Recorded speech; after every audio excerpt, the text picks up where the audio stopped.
سلام، به این ویدیو خوش اومدین. لوپ دیورتیکا یکی دیگه از داروهای خط اول درمان فشار خون هستند که مثل تیازیدها پای ثابت آزمون‌های پرو و دستیاری هستند، اما مشکلش اینه که هر دفعه که این داروها رو خوندیم قاطی کردیم. هایپوکلسمی بود، هایپرکلسمی بود، هایپوناترمی بود، چی بود؟ الان اومدیم با یه تصویرسازی عالی لوپ دیورتیکا رو یاد بگیریم و برای همیشه توی ذهنمون حکشون کنیم.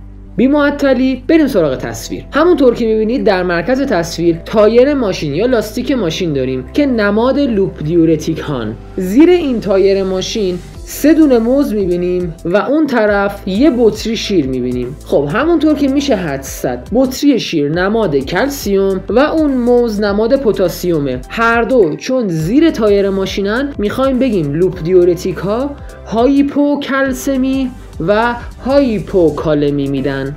پس معنی اون دوتا چیزی که زیر فهمیدیم. وسط تصویر 4 تا صابون گلنار داریم میبینیم. همونطور که از تیازیدها یادتونه، صابون نماد قلیایی بودن بود. میخوایم بگیم لوپ دیورتیک ها آلکالوز متابولیک میدن.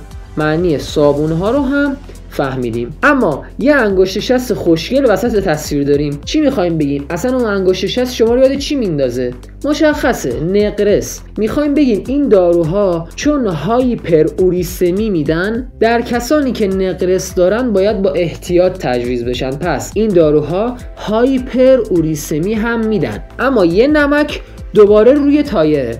میخواد بگه آقا این دیورتیک ها یعنی لوپ دیورتیک ها آب رو بیشتر از نمک دفع میکنن. یعنی چی؟ یعنی باعث هایپرناترمی میشن، نمک زیاد میشه. پس هایپرناترمی یکی دیگه از اثرات این دارو هاست. اما بالای تصویر سمت چپ یه بادکنک سبز میبینیم. اصلا بادکنک که میبینیم یاد چی میفتیم؟ اصلا بادکنک چیه؟ بادکنک باد کرده. وقتی طرف ادم داره باد کرده. حالا رنگ بادکنکمون سبزه.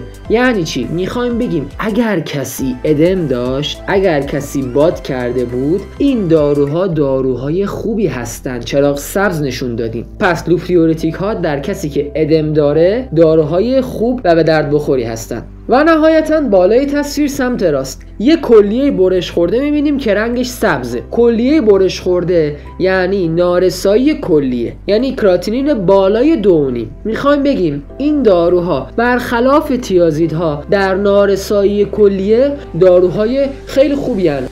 خیلی عالی شد. توی چند دقیقه لوپ دیورتیک ها رو خیلی عالی با همدیگه یاد گرفتیم. حالا وقتشه بریم 2-3 تا سوال جوندار دستیاری و پره با همدیگه حل کنیم که این مطلب جا بیفته و آخر ویدیو با چشمای بسته یه بار دیگه تصویر رو مرور کنیم تا قشنگ توی ذهنمون حک بشه. بریم سراغ سوالا.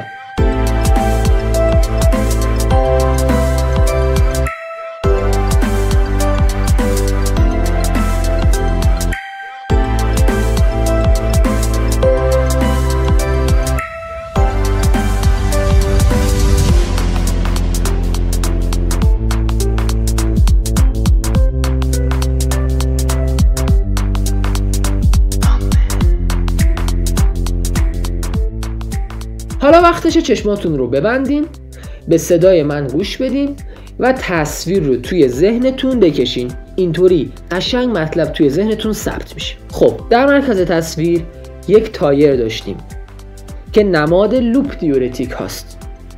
بیاین پایین تصویر. در پایین تصویر 3 تا موز داشتیم که زیر تایر بود که معنیش هایپوکالمیه. یه بطری شیر داشتیم که دوباره زیر تایر بود، معنیش هایپوکلسمیه. کنار لاستیکا 4 تا صابون گلنار داشتیم که مفهومش آلکالوز متابولیکه. روی لاستیک یه انگشت شست خوشگل ورم کرده داشتیم که مفهومش این بود این داروها هایپر اوریسمی میدن و تو نقرس باید با احتیاط تجویز بشن. کنار اون یه نمکدون داشتیم. نمکدونمون روی تایر بود. میخوایم بگیم این داروها هایپر ناترمی میدن. اما بالای تصویر 2 تا المان سبز خوشگل داشتیم. یه بادکنک سبز داشتیم که معنیش این بود در ادم این داروها داروهای خوبی هن و اون طرفش یه کلیه برش خورده سبز رنگ داشتیم که میخوایم بگیم این داروها در نارسایی کلیه داروهای خوب و سیفی هستن. خیلی ممنونم که تا انتهای این ویدیو همراه من بودید. توی چنلمون کلی ویدیوی دیگه داریم که مثل این ویدیو جذاب و عالی هن. راستی یادتون نره که چنل ما رو سابسکرایب کنید تا ویدیوهای جذاب بعدی رو از دست ندید.